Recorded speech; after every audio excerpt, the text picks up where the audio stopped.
Come friend, come foe, come one, come all, to the highlands to see who lives and who falls.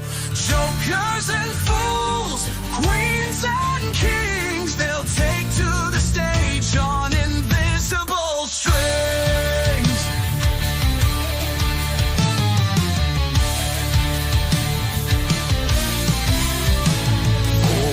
In my castle, their roles are assigned, their fates in the game, forever entwined. Under cover of night, the traitors will slay. Can a faithful fight back, or be the next play? Till death do us part, in shadows they hide. Murder and treachery, secrets and lies, they'll all stop at nothing for the ultimate prize. All are mere puppets in the world of the traitors.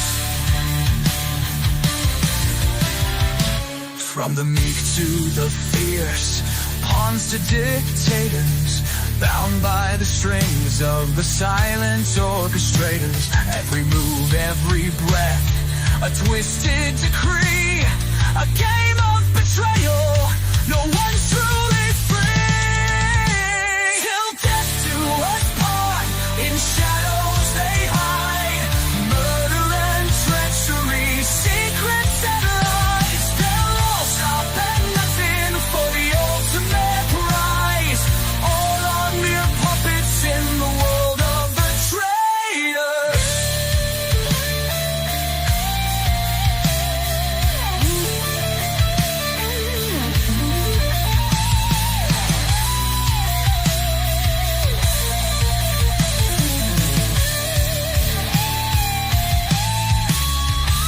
Who can you trust when the darkness descends? The blade in the back, the whispers of friends. The court is a theater, the blood-stained stage, a dance of deception, a war in a cage.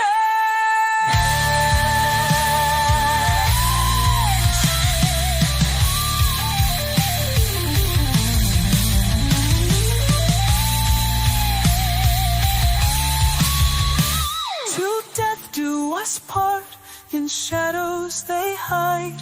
Murder and treachery, secrets and lies, they'll all stop at nothing for the ultimate prize. All are mere puppets in the world of the traitors.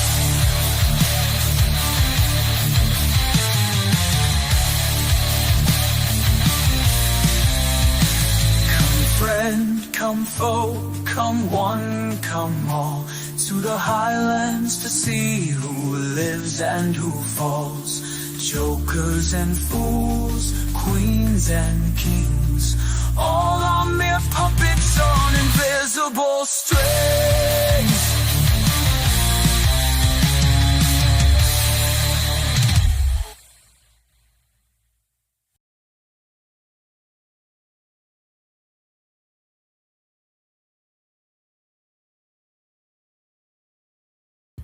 Hello, welcome.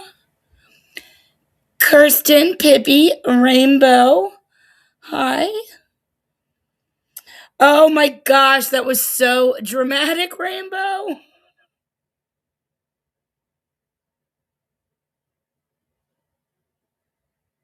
Right? I mean, there were parts of the episode that were great, but apparently the Great Banquet is actually called the Black Banquet. So the Black Banquet I thought was hyped up too much, but I was just overexcited because each episode had been getting better and better. And then Kirsten thought I was joking, and it was so funny, which I'm totally glad that I got a DM from Kirsten. She's like, "You were joking. It was not. It was." Basically, I was wrong. But yeah, it was good. So let's start out real quick and discuss these outfits. Let's see here.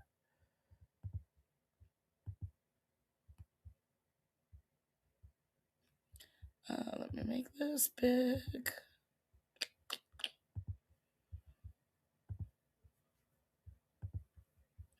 Okay. Darn it, I forgot. You know what? Let me Google this. Well, actually, you guys know Rainbow, you didn't see it. So let me Google something really quick here. I should have sent it to you too, but I did not. Oh, was that on Summer Sanchez? Yes. Oh, to try to find the video. What was? Oh, there it is. Okay. So I sent Pippi, not that Lauren Marie. There, see the thumbnail? There we go. This bottom one with these ladies all in the blue dresses is so giving me Lisa Rinna's costume.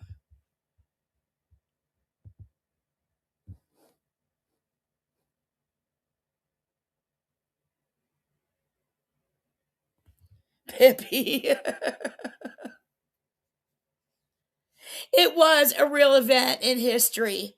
You're right. Well, was it called the Black? I guess it was called the Black Banquet in history. Okay. And I knew Game of Thrones. I didn't realize that's what the Red Wedding was based on. Oh gosh, the Red Wedding. So good.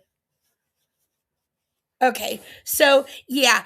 So I did find out though, and actually I'll wait and show you guys as we go through these outfits. Actually, let me show you guys this first. So over on Rob Has a Podcast, apparently they photographed everybody in their outfits before the season started. And so Rob had a picture of what his outfit would have been and discussed it for a second. So let's listen to a little bit of the behind the scenes, and then I'll go back and we'll go through the outfits.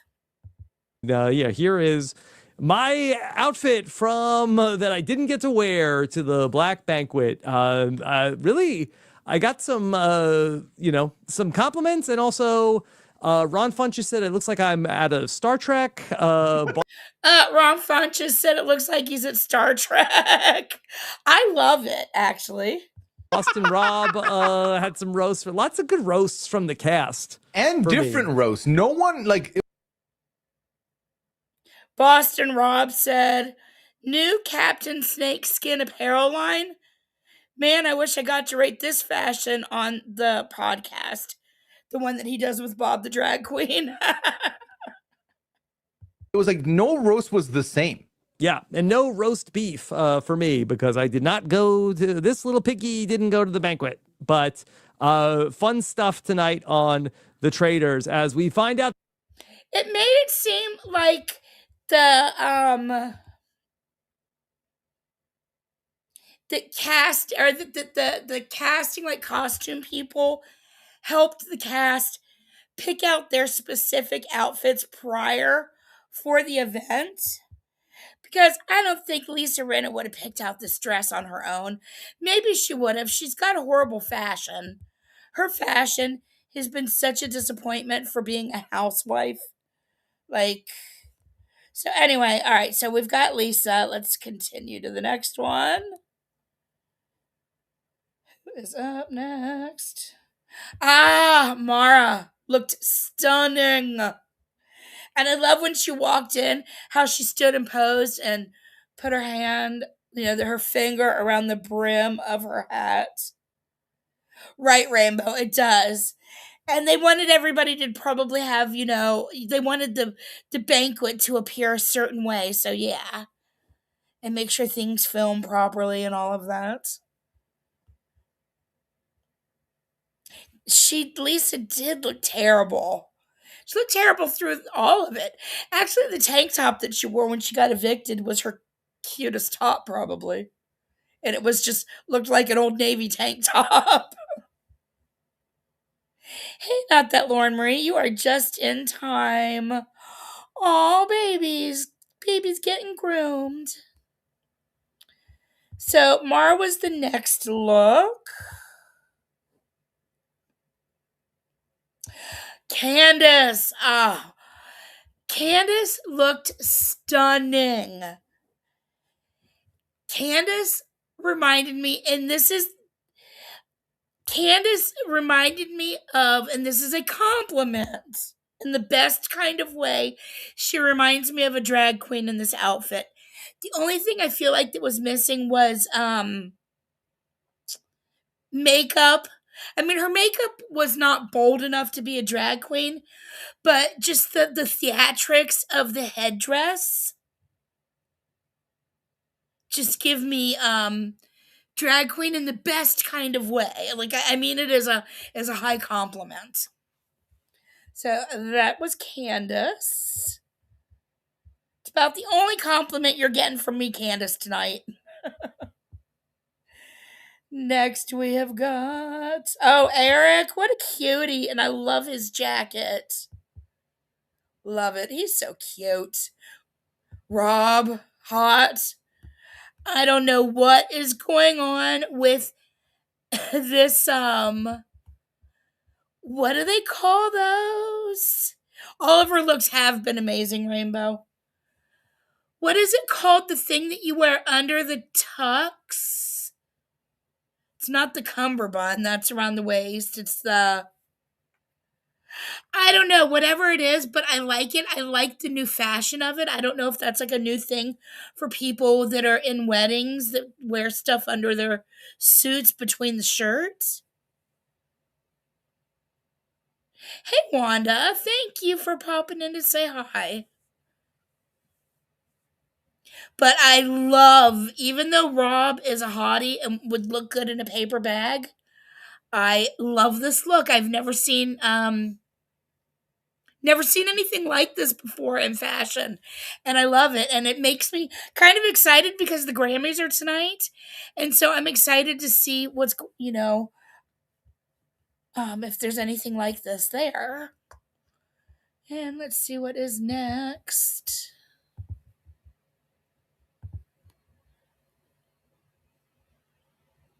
Mark Ballas with his typical top knot. I do like his this little silver part of his one side of his jacket.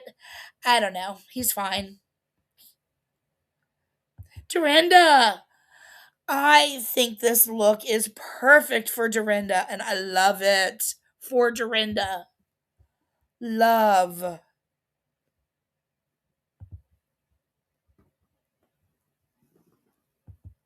Sir Pounds, get out of there. What are you doing? The fuck? What is in? Just a sec, you guys. What are you doing? There's nothing in here for you, weirdo. Nothing in here for you.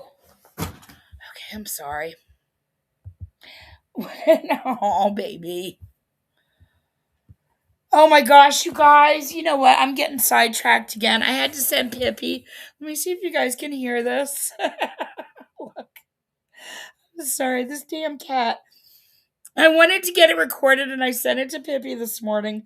The sound my cat made. And now I gotta find it. I don't know if you guys are gonna be able to hear it or not. But let me see if you can. Okay, let's see.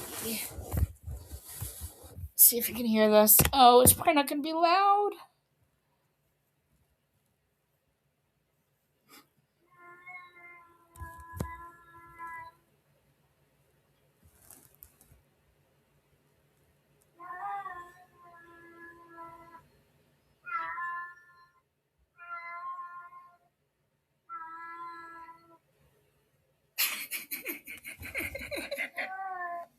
Do you guys hear that?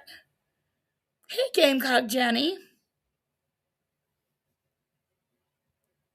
That was the sound my cat made right in between biting me. He wanted to bite me. He had bitten me and he wanted to bite me again so bad. And then he was making that frustrated sound. And now he's right next to me acting all cute. Like, that's not me, Mama. I'm a good, lovey boy. All right, back to Traitors. Sorry, I love. I'm probably gonna share that sound again on another stream, you guys. So be prepared. It's so funny. I'm so glad I finally got it recorded. Okay, let's see. So Kristen looks stunning. I love Kristen's always got some great pantsuit looks. She makes lace cool. I'm generally not always a fan of lace, but Kristen makes it cool because she does it in such a constructive way. Like it's so tailored with the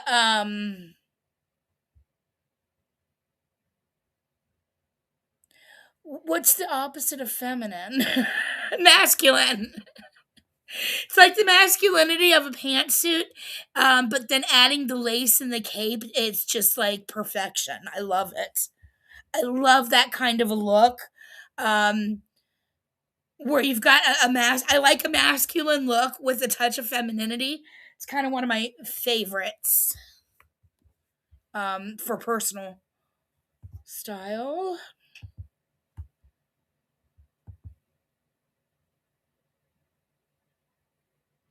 Oh my god, okay. This is hilarious. Did anybody catch the shirt that he was wearing underneath this? Colton. I cannot, like, the styling of this man. Okay, I got a picture of it.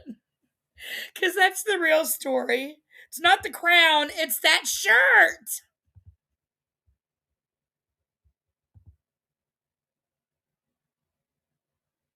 It does suit her.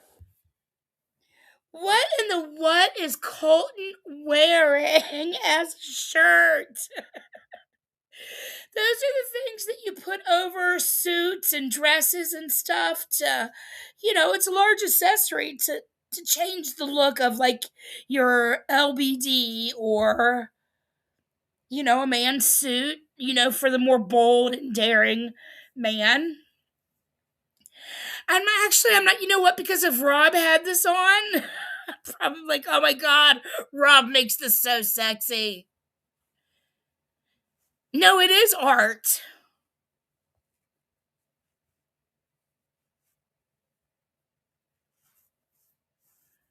It's art. It's just hilarious to see Colton, who was like such a man's man kind of guy, um, wearing all of the things that you wouldn't expect. You know what I mean? He's such a man's man. He's like tough. Like tough guys, they don't wear tops made of pearl stones. And I don't even necessarily hate it on him. It's just shocking. I don't know. It's funny. Anyway, that's Colton's look.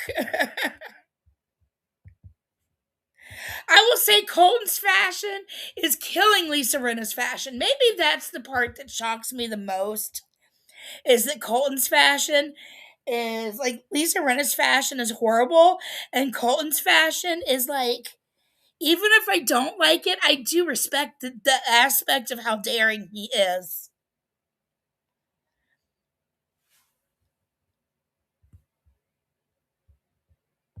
Okay, so that's Colton. Who we got next? Oh, Tara Lipinski. She's cute.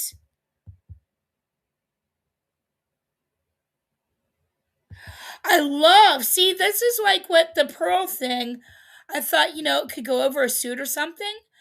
But what Johnny Weir has on, I totally hope that we see some men at the Grammys who are wearing some stuff like this over their suits and stuff. I am digging all the lapel jewels that the men are starting to wear.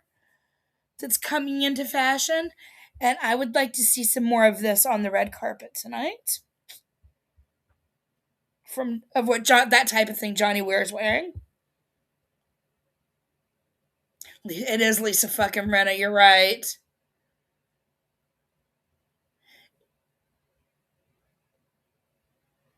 Mara did kind of look like a mushroom head, didn't she? I'll tell you what, though, they have to do all their own styling and everything in between. Like in a day on the Traitors, they actually get up, they go to breakfast, and they're fully dressed and everything, and then they have to change clothes for the competition, and sweat and get wet and who knows what. Come back to the house or whatever, get redressed again, refix their makeup and their hair to put to get the same look again in the evening. They actually shoot it the way it looks. So, and these stars don't have, none of these people have any makeup or hair with them. They got to do it all themselves. So, that's kind of impressive from them. So, yeah, she did look like a mushroom head, but I don't know. I keep wondering, does she have a bunch of wigs? Or is she taking time to style her hair like that all the time? And there's only so many hours in a day, so it's not like they can get that much time to even, with all the filming and stuff. Like, there's so much filming they have to do in a day with the confessionals and the competitions and the 2 meals and the round table and the driving. There's just so much to do. All right, so Steven looks handsome. I dig his jacket also.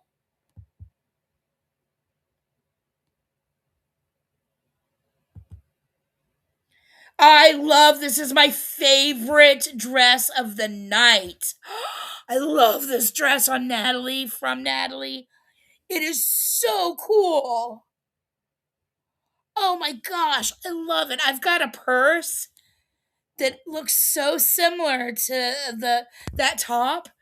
It's made out of all pop can lids. And this reminds me of pop can lids. Although it's not, because I looked at it up close, but this was my favorite look. What about you guys? Do you guys have a favorite? Let's see, who else do we have left? Jam Jam was also a great look. I think that's my last one. Oh! Did you guys notice when they fed Lala, the cat or the dog food is called Faithful Bits? Now with added faithful. And then there's a dog bone on the dog bowl. Faithful Bits, now with added faithful. Well, I'm sure Lala is the most faithful of the faithfuls of the faithfuls. Lala should win it all if Rob can't. Okay, so that is all the fashion. And we begin the night. My notes disappeared from all that chat. Let's see.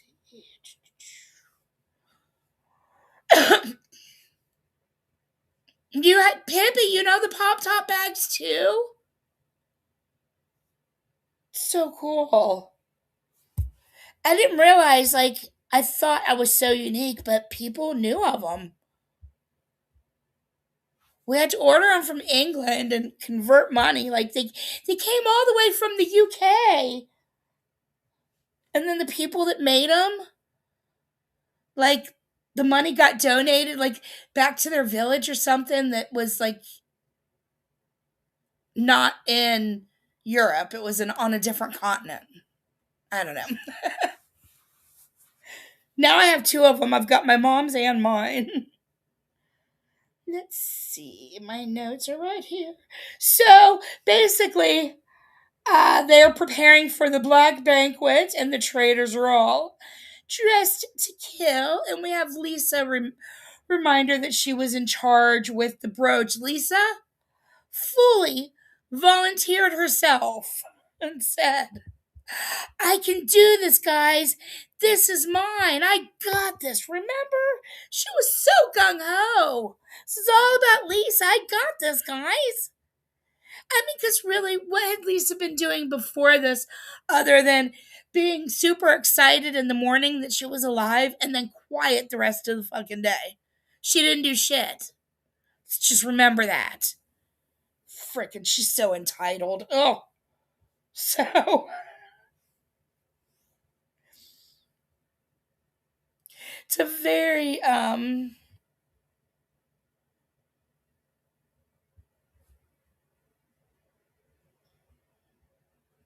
by the way, Cooch, the watch party I was in was accusing you of trolling certain attendees. Any comments? Oh, yes, I was sure I was trolling certain attendees of this black banquet. Absolutely. Lisa fucking Renna.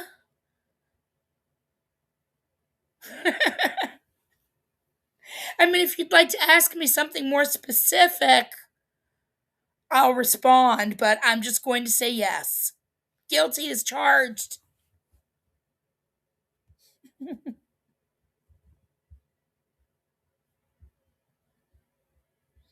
So, everybody arrives at the black banquet.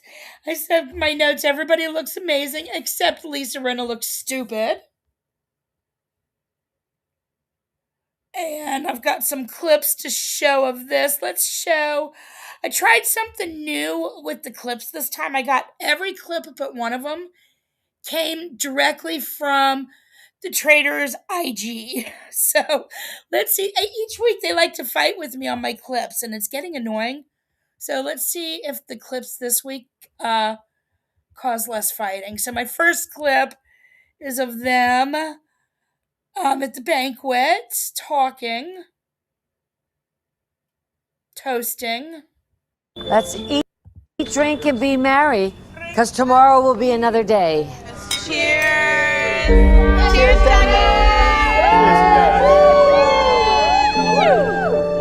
Hard to believe that, like, 7 days ago, none of us knew each other. I know. Yeah. I will definitely never forget this experience or any of you. Mm-hmm. Yes. No matter what. No matter what. It reminds me how much I enjoy camaraderie. Yeah. In this game, it's like if you want to go fast, go alone, but if you want to go far, go with others. Yes. I mean, it's crazy that I'm here. And I feel so lucky that this is the people that I get to do it with. And whatever happens, you have a brother in Puerto Rico. So thank you. Oh, we love you, Jam Jam. I want a brother in Puerto Rico. No, you know what? Actually, I was not trolling. I was serious about the Black Banquet. But then the second time I watched it, I was more excited. I just had higher hopes for the Black Banquet. But I think my hopes were met. I'd already forgotten about the Lisa part. Actually, I didn't forget about it. I just couldn't tell you guys the best part of it. So it was half of a troll and half not.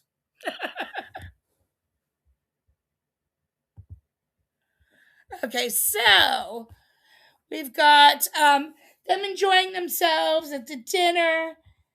They all look amazing. They spot the tarot cards. They're confused and interested. They're all complimenting each other. Lisa can't decide if she's going to choose Jam Jam, Kristen, or Natalie. Suddenly she acts like her pin is sticking her skin. It's sticking her and asks, can you just put this right? Oh, look, it's the needle. Can you just put that? Oh, right. Thank you. Thanks for fixing that. And then they cut to the meal and they have that toast and they're all happy and lovely. And then this happens next. They oh, actually no, this doesn't happen next. What happens next is some of the stuff that happens beforehand. Steven is serving some meat and he puts some on to Johnny Weir and Dorinda's plates. Or no, Johnny Weir and Natalie's plates. Dorinda had put meat on Tara's plate. We've got Rob popping the champagne. Oh, Johnny Weir flipped the tarot card and it was Kirsten's tarot card. That made him nervous.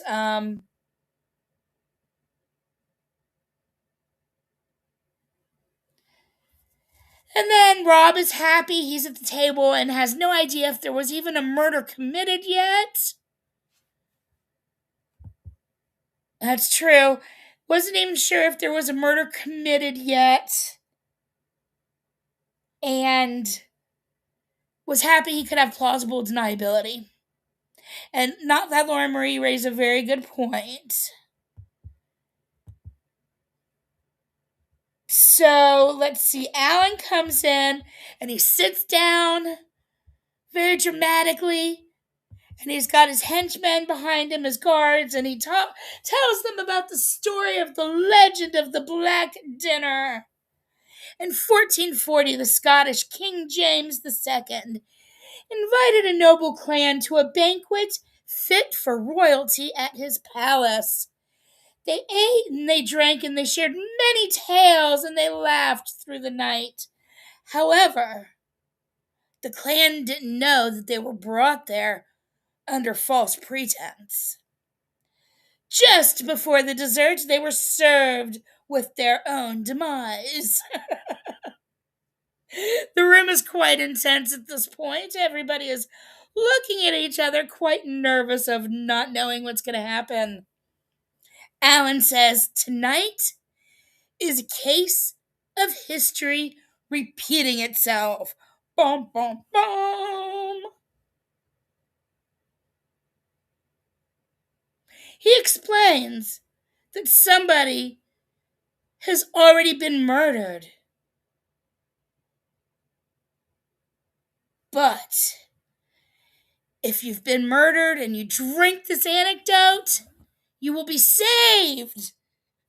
You will be cured and you will live to see another day. So we've got 2 anecdotes. And they get to decide on the 2 people who get to drink them. Immediately, oh my God, immediately Natalie goes in full Natalie mode and freaks out. And she will not shut up. I need the drink. I need to drink the drink. No, Steven gave me the meat. Steven gave me the meat. I need the drink. Guys, I need the drink. I need the drink. You guys, I'm going to be murdered. You guys, I'm going to die. I need the drink. I need the drink. I need the drink. She would not shut up. But immediately, Jam Jam looks over. Let me see.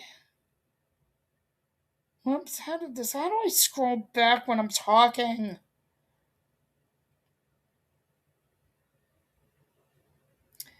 They're deciding between Natalie and Kirsten and Tara because Natalie won't shut the fuck up.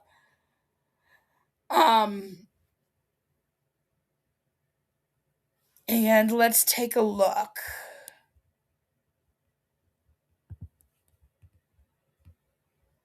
Can get a word in. Guys, I really want to drink this, guys. I haven't. Oh my God. I was told to flip a card and I flipped one and it was Kristen's face. She's literally outside of her seat. Well, Stephen passed me. Take it. Okay, I'm gonna go with it. I'm gonna go with it. Guys, I have a feeling about this. Everybody, the same turkey. Hey, Liz! Hey, I need 2 names now. Go, run, do it. Let them fucking fight it out. I don't play like that. I do not play like that. I really don't. Drink it. Whoever is going to take the antidote, drink it now. Natalie, she's really sure about it. Order! Please trust me. Drink the antidote now. I want to drink it. Just drink it. You really want it, so fucking drink it. Oh my God, Natalie drove me crazy. I was getting so mad at her. Like, shut up. I cannot stand that overpowering person who is so not giving a crap about anybody else. There was a room of 14 people. Why are you the only important one in the room, Natalie? Well, she's going to pay for that, though. So, let's see. After that, hey, Chantal. So now we've got Rob. What happened?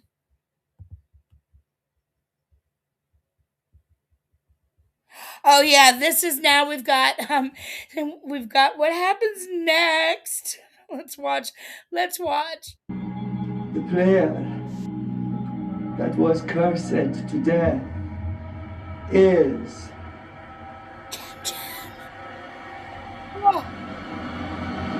you, Jam Jam. Oh my god, that was so dramatic.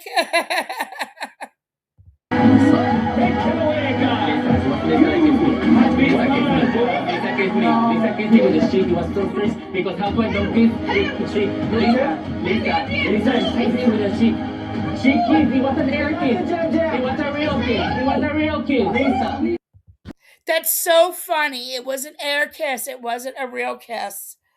What happened? I have that clip here. Got put out of order.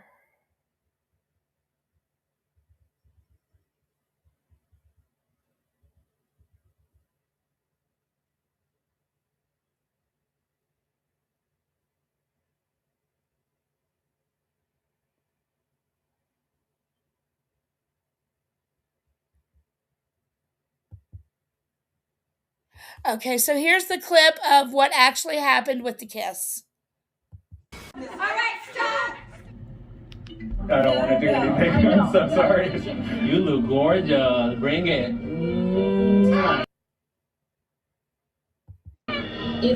It was an air kiss, but now on that side, you can't see, but it's also probably an air kiss. So even though Jam Jam got the traitor right, he completely got it wrong on the air kiss.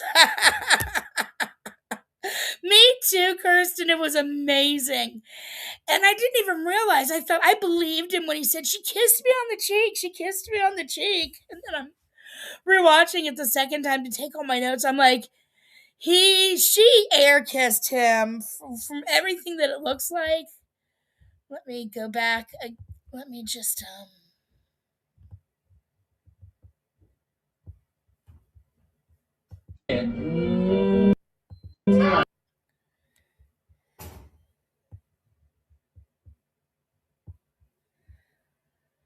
Bring it.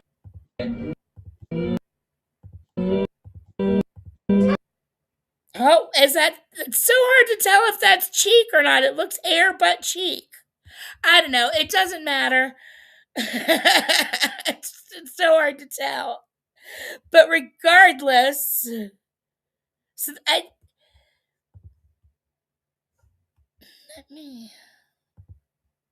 let's see, playback speed.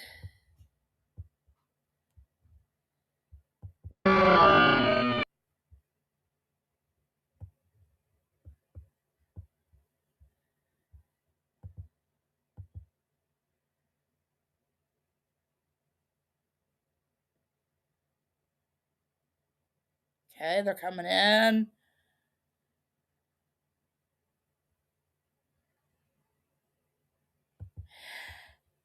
Yeah, I guess it was on the cheek. Yeah, on the beard. Exactly, Kirsten. And honestly, it's it would be funny though if it was completely wrong too. So now we've got breakfast. Oh yeah, the banquet's over, but Lisa is in the confessional. The beginning of her disgusting entitlement that kept pissing me off, saying that she had to do all the hard work tonight and Rob did nothing. Bitch. What was Rob supposed to do? What was Candace supposed to do? You volunteered to do this. It was horribly bad timing for you, but you're in charge of your own game and you fucked up your own game, Lisa fucking Rinna. That's how it works, Lisa fucking Rinna. I'm just so annoyed that she kept just saying that. So they get to be the first 3 to enter the room, and those women corner the crap out of poor Rob. Lisa wants to know immediately what the plan is, and Candace is like, well, diffuse the situation. And Rob says, I'm just going to sit back, and immediately Lisa interrupts him. You might actually need to do a little bit more than just sit back, Rob. And she's so mad again that that he blindsided her with that vote. And he did nothing at the Black Banquet. And I'm still confused, you entitled old hag. What was he supposed to do? You chose the mission. It was a one-man mission. You were the one man. So Rob is explaining again, like he had before the banquet. He's explaining again about how he didn't believe that Ron was the traitor and had been vocal about it, and was also vocal about didn't believe Colton was the traitor. And it would have been super bad for his game had he voted for one of them. And so he had to go for Lisa. But these women are entitled, insufferable housewives who by nature are incapable of looking past themselves and how you can benefit me. It's transactional. And Rob chose to place his transactions in other people's baskets. So the women are demanding that they take precedence over everyone else. And Lisa bitches and whines. She needs help today because nobody helped me last night. I had to do it all by myself. Oh my God. Stop complaining about the job you volunteered for and acting like anybody owes you anything. You entitled fucking Lisa fucking Rinna bitch. That's why this isn't going to get monetized. Kelly, stop. I think after Lisa Rinna's gone, my streams might actually have more. Okay. So Lisa wants them both to help her, which I agree is a fair ask. Like, she's not wrong for asking. What she's wrong for is feeling entitled like she had to do everything by herself when that was literally the job description. So Rob is like in the confessional. He is not like being teamed up on. But he says Jam Jam basically signed her death certificate and he is not ruining his game for her. He doesn't want to be sticking up for anybody that's going to get voted out and say that they're a traitor. So that's where he's kind of feeling about it today. So then another group comes in with Dorinda and they joke that they're not going to air kiss Lisa. Oh, I forgot to play this scene. Hey, Health. Oh, wait, let's listen to this one real quick. Let me go back.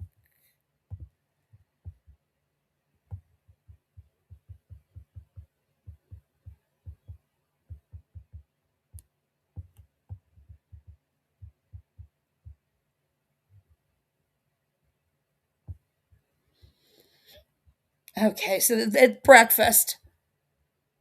Oh, whoops, I've got it in slow motion. Let's fix that.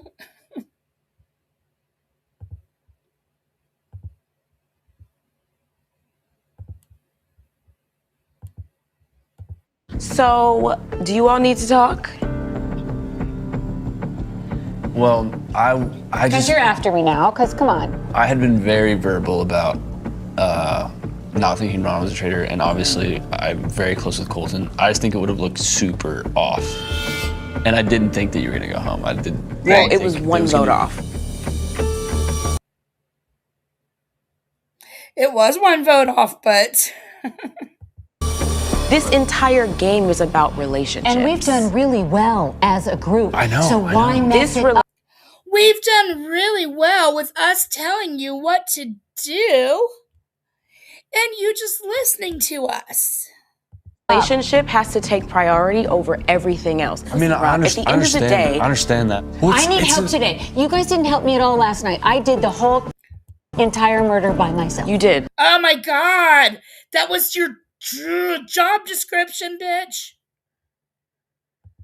So I would like to ask both of you for some help so Yeah. that I am not just piled upon. We've been a well-oiled machine moving in tandem, and I don't want that to break up because Rob is an idiot. Put some food on your plate. How was Rob the idiot? Lisa effing Rinna's the idiot. Oh, dear. We just wanted to clear up like how Put some food on your plate. He is not your child, woman. He'll put food on his plate when he's damn good and ready. Oh my goodness. These housewives, I'm over them. Candace can keep bringing her fashion, but I'm going to need Rob to beat her. She sure does, Chantal. So, they bring up Natalie and saying how that was a whole lot with Natalie, and they're all agreeing. Lisa then is very vocal about Natalie and wanting to make sure Natalie stays on the front lines. Poor Eric is talking about how traumatized he feels. It says, here's a PSA for anybody listening. Alan Cummings throws the most horrible parties. Rob is very clever. He is a really good gamer. I really want to see Rob do other shows like Survivor or The Challenge or Big Brother. Like, I would like to see him in some more brainy competition shows, or like The Circle on Netflix. Something utilizing his great brain while showing us his great body.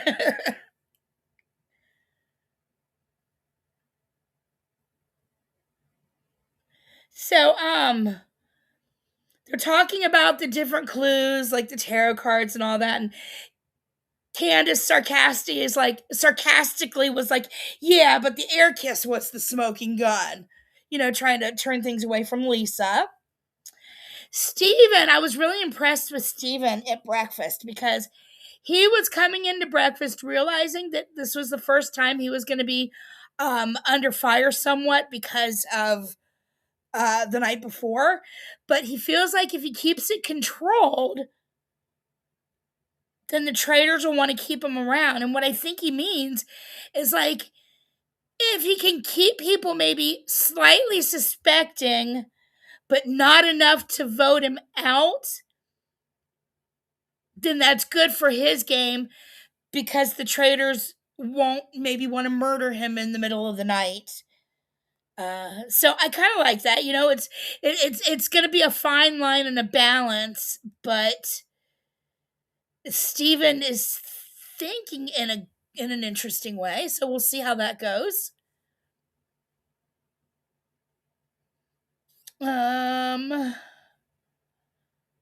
They were a little bit surprised that Jam Jam didn't speak up more about Lisa, but I mean, really, why be surprised? Nobody could get a word in edgewise. They'd pretty much decided who it should be, and then Natalie wouldn't shut up. So Lisa said that Jam Jam was just screaming out her name, and Colton is just like kind of nodding his head in agreement with this sheepish little smile. Colton is very calm and says he thought it was weird that you actually gave him a kiss, and Lisa's like, I did not kiss him. It was an air kiss. Lisa fucking Rinna only air kisses. So she's on the defense out of nowhere and tells Colton he's like a dog with a bone. He's like, I wasn't even dogging you. Like, that was Jam Jam that was dogging you. I'm like, yes, it was. You were right. It was Jam Jam.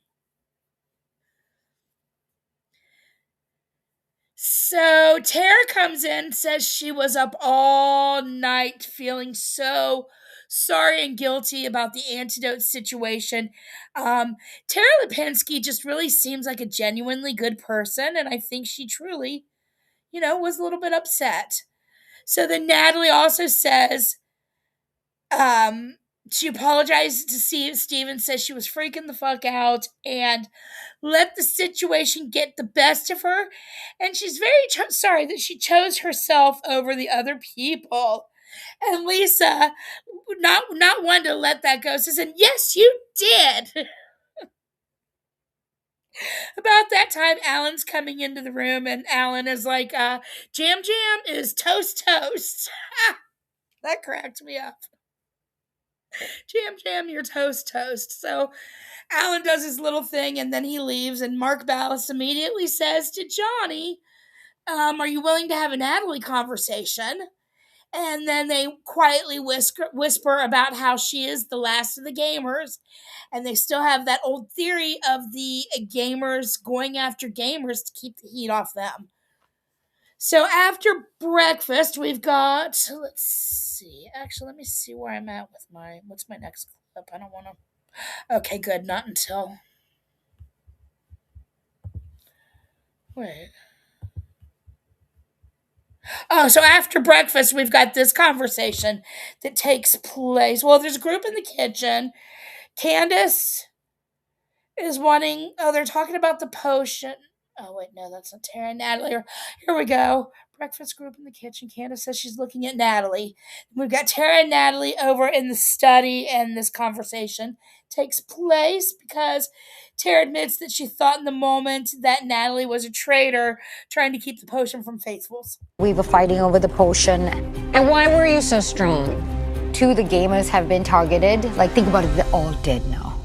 We killed one. We murdered one. Oh, yeah, this. I mean, we banished one. Did she just say we murdered? Oh, praise Jesus. I'm going to use that. Thank you.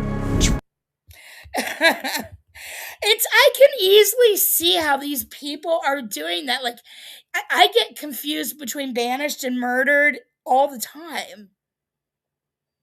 So I think it's pretty easy to say we murdered if you mean we banished. Like, and she immediately corrected it to we banished. But Lisa's like, oh, hell no.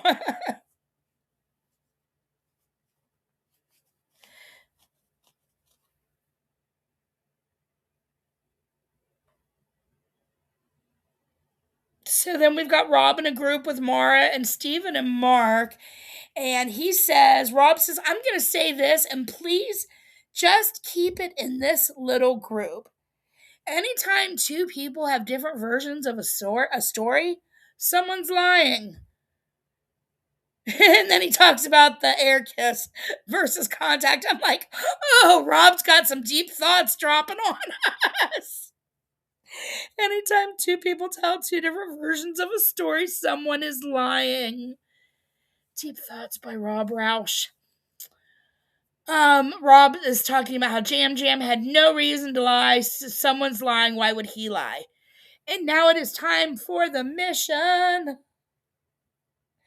As they pull up to the mission. Now, I did a little bit of research on this mission because I thought it was so cool. So, what they have to do is hike to the top of Firish Mountain. And on the way, they have to collect gold, which is actually rocks. And the rocks represent gold, and it will add up to give them their prize money.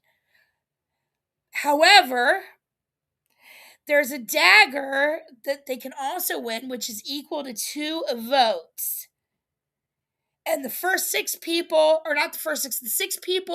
who collect the most gold have a chance to win the dagger, with the one collecting the most gold getting an advantage to do that.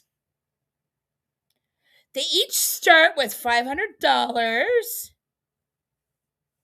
I agree, Kirsten. They each start with $500, which at first seems very generous. They get to the first thing with some rocks, and Rob, Colton, and Steven are the first three to run to this little thing. And Rob is just swooping the rocks into his bag. Colton and Steven grab the last couple, and they're off to the next thing. The next thing is they've got all these urns hanging off of trees. And for every urn they knock off with the $500 they already have, they get 20.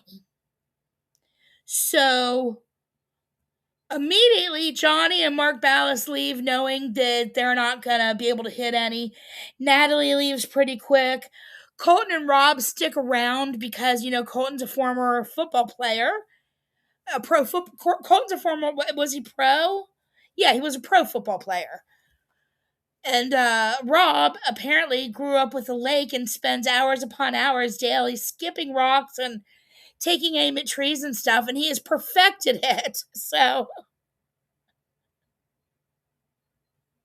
Rob seems to get the most, and him and Colton are the last two to leave the area. They've got a chance to talk. Rob says that he wants the dagger so they can get rid of Lisa tonight. And then they also talk about Natalie being a consideration and how dumb that is. Rob is having trouble at this point making it even up the hill. Like, strong, sexy Rob can barely carry this bag of all these rocks. It's so heavy. And Colton, very generously, and I believe what's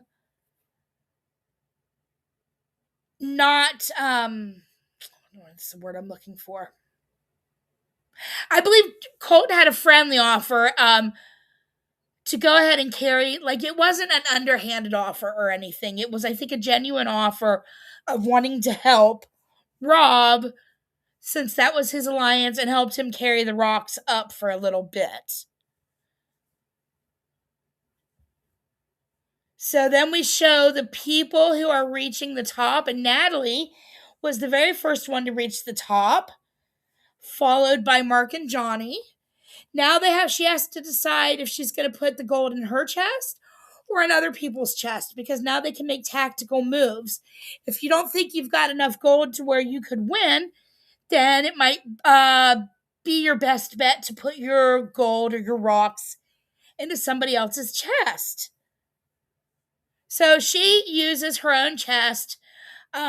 Kristen and Eric arrive next, and Kristen gives her gold to Mark.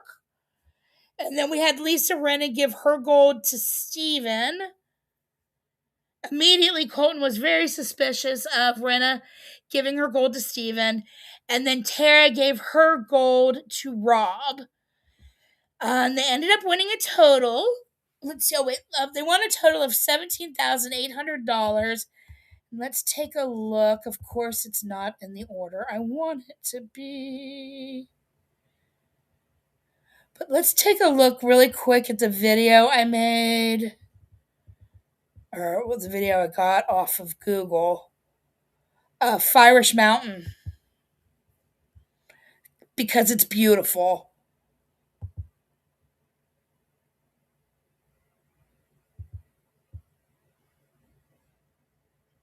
This was built like in the 1700s. It was a monument to award somebody for great strides, I guess, he made in India, and relationships with India somehow. And I guess India has something like this, and so they wanted to build something in Scotland to show this great thing. And so this is what they built. I can't remember the other details, but it's really cool. And then now it's actually, if you hike it up, they only had 30 minutes to do this competition. But if you do the full hike, it's almost 4 miles long. It's 3.75 miles.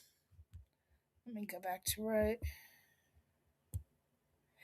3.75 miles from the bottom to the top.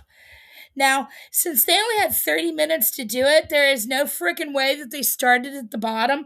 I'm thinking that they started a mile away from the top. or less, because there's no way that they were going to get more than a mile in and collect stuff and stop and throw rocks at that thing if they were more than a mile off of it. But it sits like on like 3 different counties, and it overlooks, the beautiful highlands of Scotland. Really cool. Yeah, the challenge was meh. You're right. The challenge was meh, but this sculpture statue thing, monument, is amazing. It's amazing. I mean, just, out in the middle of like nowhere. Very cool. Okay, let's see what I've got. A couple of other clips. I think. Did I?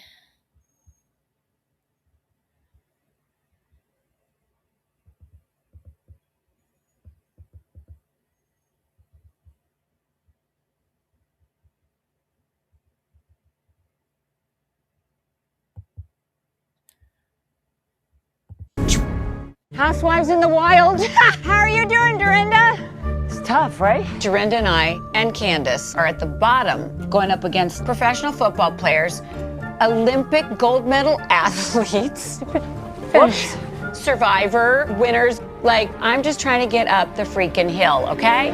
Oh my God. You're so annoying because when they go, well, actually, I'll get to that, because when she says this, like, I'm just a poor little housewife. I can't go against these strong people. Shut up. So we get the 6 finalists for the dagger are Colton, Natalie, Steven, Mark, Eric, and Rob. Rob has the most gold and gets the advantage.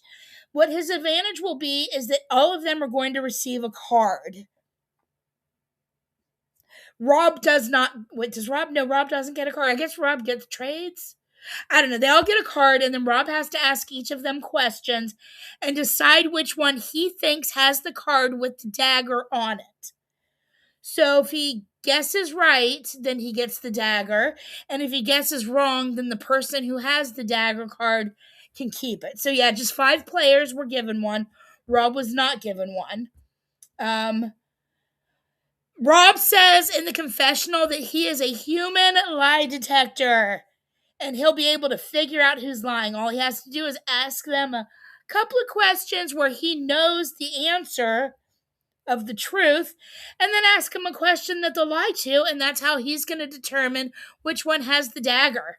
So he asks, he's going along the line when he asks Colton, and Colton's done answering, he nods to Rob, like saying that he's telling the truth, and Rob kind of nods back and believes him.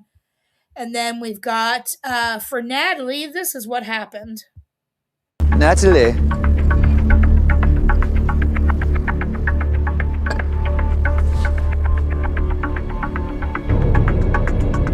How do you like the weather today? I don't mind this. What's your favorite color? Black. Do you have the dagger? I do not. Right there. You don't have it. I'm not lying to you. I wouldn't have caught it, but did you see how her mouth did curl up when he first asked her and she said, no, I don't have the dagger? I mean, her mouth did do a little curl up. I don't think I would have caught it. I'm pretty impressed. But, so he guesses right and he wins the dagger, and now he's got 2 votes for one person. He can put on one person at any of the next 4 round tables, with that being the first round table. So he still has 3 more round tables that he can decide to use it from. Now Rob and them, they all get back to the house, and when Rob and his group of the other 5 get back, they get out of the car and he tells everybody right away. I think I thought this was smart too, because Natalie already knew. With her lips and the long blink and the mouth. Yeah, okay. Go ladies. So, Rob tells everybody, look, I got the dagger. I want it. I trust you guys. Let's keep this between us because as soon as anybody finds out I have it, they are all going to put a target on my back. And so everybody seems to agree, like they've got a lot of respect for Rob, and they agree so far. I wonder if Rob's going to tell Candace or not. I hope he doesn't. So, Candace at the house is letting Lisa know that Johnny is really onto her, but Tara feels good about her. Says that her goal was to try to push them towards Natalie and just to be ready at the round table. And Lisa's now going to try to whip the votes to Natalie for the rest of the evening before the round table. She talks about the phrase that Natalie said. She also talked about it in the car on the way to the competition, but the phrase "when we murdered," air quotes.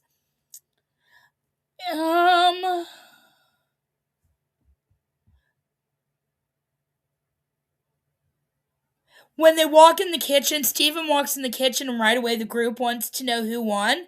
And Steven's the first one to tell them about the pact. Well, they're not very happy about that, especially Candace, and she's hoping Rob will tell her, and I am hoping Rob will not tell her. Rob, do not tell her. Rob's also in the confessional saying that it's his plan to get Lisa out, and then a few people are talking like if they don't have the votes to get Lisa out, it's really bad if they do it and they miss. It's better not to do it at all because if you do it and you miss, that's really bad. And he knows that Candace is going really hard trying to make sure that Natalie is the one that goes. Let's see, Rob's nervous. He has to take on a housewife, and if he fails, he's going to get chewed out by 2 scary housewives, and then we've got time for the round table. Lisa is scared to go against Natalie, and this is what annoyed me, because Lisa now says, I'm so scared to go against Natalie. She's a survivor. But guess what? I was a survivor because I was a housewife for 8 years, and that makes me a survivor, so I win. So now suddenly she can beat all the survivors because she survived being a housewife for 8 years. Guess what, bitch? Didn't you get fired at the end? So you technically did not survive. You didn't survive. You got let go. Nobody wanted your ass there. Lisa effing Renna.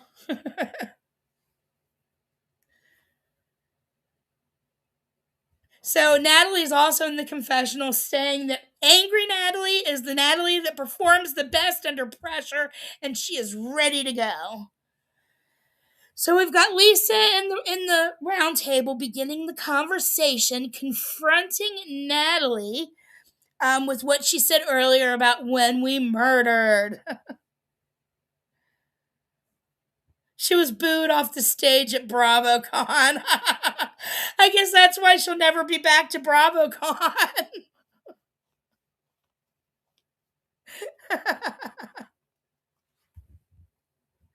That's amazing. I love that she was booed off the stage. So Mara asked Tara Lipinski if she heard it. And Tara's so sweet. She doesn't want to get anybody in trouble. And so she's like really hesitant. And she's like, I'm really sorry, but yeah, I heard it. Natalie says there's going to be mess ups and she can't really do anything to prove it, that she didn't say that. But the question is just to try to prove that she's a traitor and but Natalie says this is the question. It's just to try to prove that Natalie's a traitor to get the heat off of Lisa. Natalie says to Lisa, you don't care if I'm a faithful honey. You don't care. She says, you're just coming at me because you don't want to go home. So then Johnny's bringing up last night and how Steven had given meat to both Johnny and her, but she fought so hard knowing that it wouldn't be both of them. Like Steven couldn't have served both of them because they both would have been murdered and there wasn't 2 murders. So that's not how it worked. And so Johnny's like, that kind of made me think you could be a traitor. And Natalie says, I went into fight or flight mode. I was beyond the point of reason. I was scared for my life.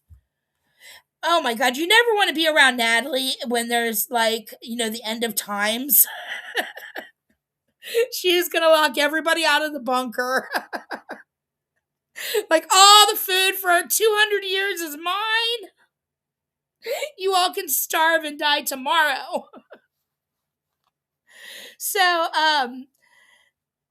Colton then brings up the jam of it all and asks Lisa why in his last words would he go for Lisa so aggressively. And Lisa's like, I don't know. I only air kiss people. Candace is trying to point out, well, Jam has had his own indiscretions when he fake cries. Maura says she is nearly certain that Lisa Rinna did kiss him. Dorinda, then, being a good housewife, sticks up for Lisa and says, Lisa air kisses everybody. As long as I've known her, she has only air kissed people. She doesn't kiss people. She air kisses. Mara's talking about how she was scared Lisa was going to lipstick her cheek, and that's why she thinks she kissed Jam, and she was afraid she was going to do it to her. And Dorinda keeps going on and on about Lisa air kissing and won't really let Mara get in a word edgewise. And then Rob, amazing Rob, comes to save the day. Let's listen. This was the best part of the show, in my opinion. Let's listen. Watch. I have a follow-up question. As faithfuls, we are awarded nothing. We have no guarantees. We only have guesses. I can't look at any of you and know 100% if you're lying to my face or not. But we have that with Jam. The last thing he said, Lisa is a traitor.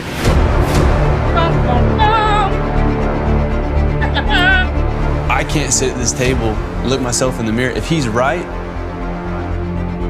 you know what I'm saying? He's the only person I know that was in the game that spoke to me that wasn't faithful. I air kissed him like I air kissed you. This is the last thing I'll say. I think it's interesting, like when faced with disagreement, your response is either, that didn't happen or I don't remember. Roasted. Well, I didn't kiss him on the cheek. No, I didn't. Okay, you're right, but why would he lie? Yeah, there's no I don't know. That just doesn't I don't make know. sense, though. I don't know. You can see Alan in the background ready. Right when the tension is at its highest. He is about to say the time for talk is over. It's time to vote. First, before you vote, to the person who has the dagger, would you like to unleash it tonight? If so, raise your hand. Rob does not raise his hand. So Rob's got 3 more round tables to use it at. So we've got the votes in. Natalie, the only people that vote against Natalie are Rinna and Tara. Dorinda voted for Mara. Everybody else voted for Lisa, except for Candace, voted for Rob. The first time I saw it, I was mad like Rob was. And I'm like, well, wait a minute.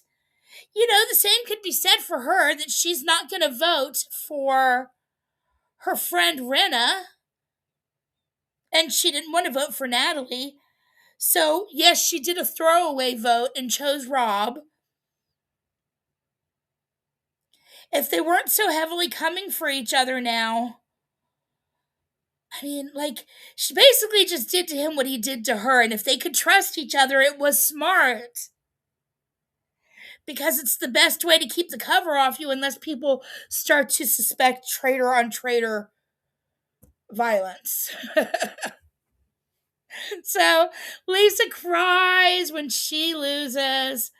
Rob and Colton both say, as they are giving their votes, that they voted for an icon and a legend and a traitor, but Rob says a very glamorous traitor. So Lisa goes out saying that she is an icon and she is a legend and she is, like a 10-minute pregnant pause, a traitor. Woo, they caught a traitor, and everybody is excited and screaming and happy, and Dorinda is shocked, and Candace is fake shocked, and yeah. So, let me see, I think I've only got one other clip left. Yep, okay. So now that that's done, things are really about to get crazy because Rob and Candace are both in the confessionals coming for each other. Rob's mad, saying, "You're going to write my name down as a hint to everybody here that I'm a fucking traitor." Like, Rob really wasn't that bad, I don't think. I don't know. I guess we'll see. Everything can be a suspicion. Candace is like, "Ladies and gentlemen, we have a snake on our hands." That was buffoonery of the most epic proportions. He made certain vicious choices that will have dire consequences for him, Candace says. Colton feels that he was redeemed by getting Lisa Rinna. He's afterwards trying to talk to Johnny and give him like the skating analogy, talking about how, you go against this skater where, there's only a 30% chance you can beat him and blah, blah. I don't know. I lost the analogy, but I don't know if it worked on him or not. I know it didn't work on him because Johnny basically just said he now suspects, because Colton was trying to talk him into Steven. Johnny's saying, "No, now I suspect you, Colton." So then Colton is in the kitchen whispering with Rob and Mara, saying that at the round table, Candace tried to move off of Lisa every single time. Rob asked both Colton and Mara if they thought it was possible that the turret was full of housewives. And then it's time for the traitors to meet in the turret. And of course, right? She sure did, Kirsten. And of course, they get to the turret and we don't get any conversation. Nothing. It ends. So, I've got one other clip to play of them in the house that was not shown on TV. It was just on the IG. And it's because it's a good view of Lisa Rinna's one of her many ugly outfits. Let's watch. Stop! All right, stop! Everybody listen. I want you to get up on a table and dance for Alan now!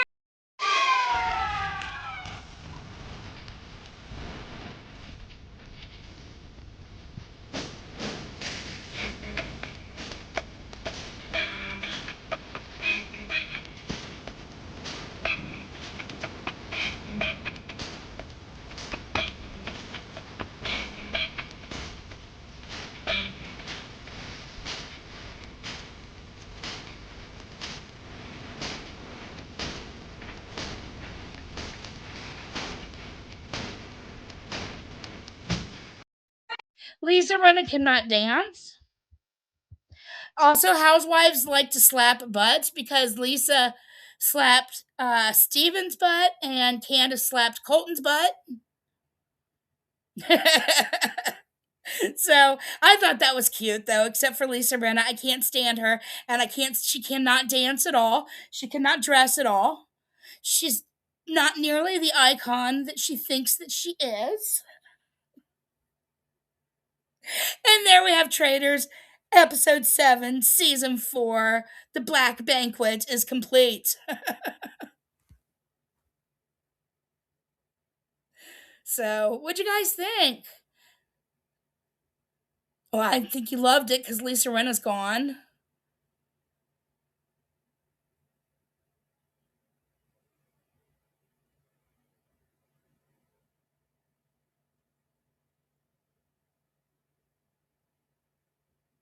Yeah, it was a good episode. Now it's getting down to the end. So I don't know if they'll be as exciting anymore, especially now we finally got rid of Lisa, which we've been waiting for. Hey, Christoph, thanks for stopping in. Have a good night.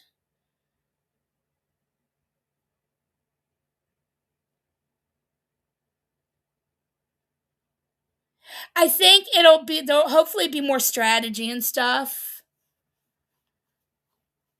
Oh, Health, thank you so much. You're sweet, Health.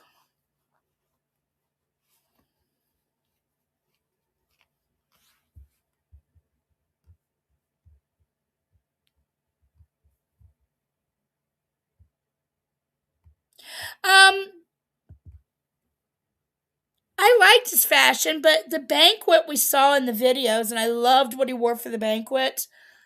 Every part of it. I wish he had the head jewels adorned, and he didn't. That made me sad. I loved his suit that he wore. His I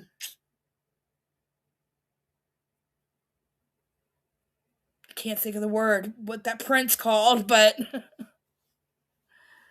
it's more than plaid. It's something else. But yeah, I liked it. It just didn't. Oh, I loved the mismatched outfit. It was great. Are you kidding? It was like, don't you remember color blocking? It was like almost like a tartan color blocking. It was great. Stop that. It was awesome. It matched without matching. It was very cool.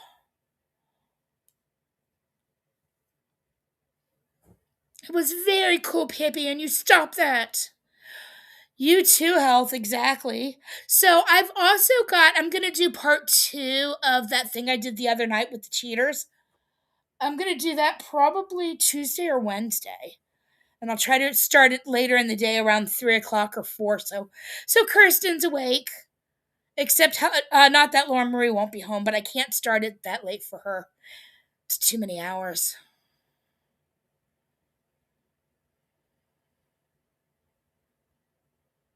But yeah. Pibby hates all of his fashions. It's so sad. No, it wasn't Paisley.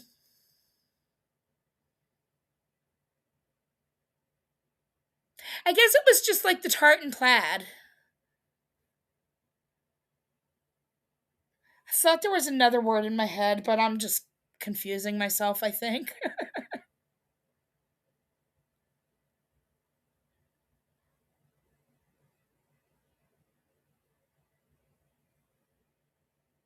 So I guess that's it for the day for this week's episode of The Traitors. Thank you guys so much for coming in and supporting me. I truly appreciate it. And I'm gonna go ahead and let you all go. Get back out in these YouTube streets. And, whoops. Get back out in these YouTube streets and be safe. Thank you very much, everybody. Have a great night.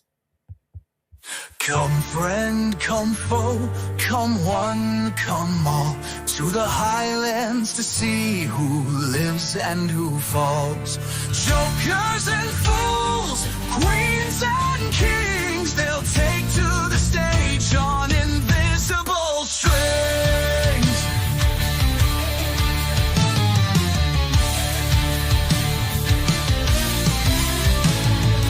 Once in my castle, their roles are assigned, their fates in the game, forever entwined. Under cover of night, the traitors will slay. and a faithful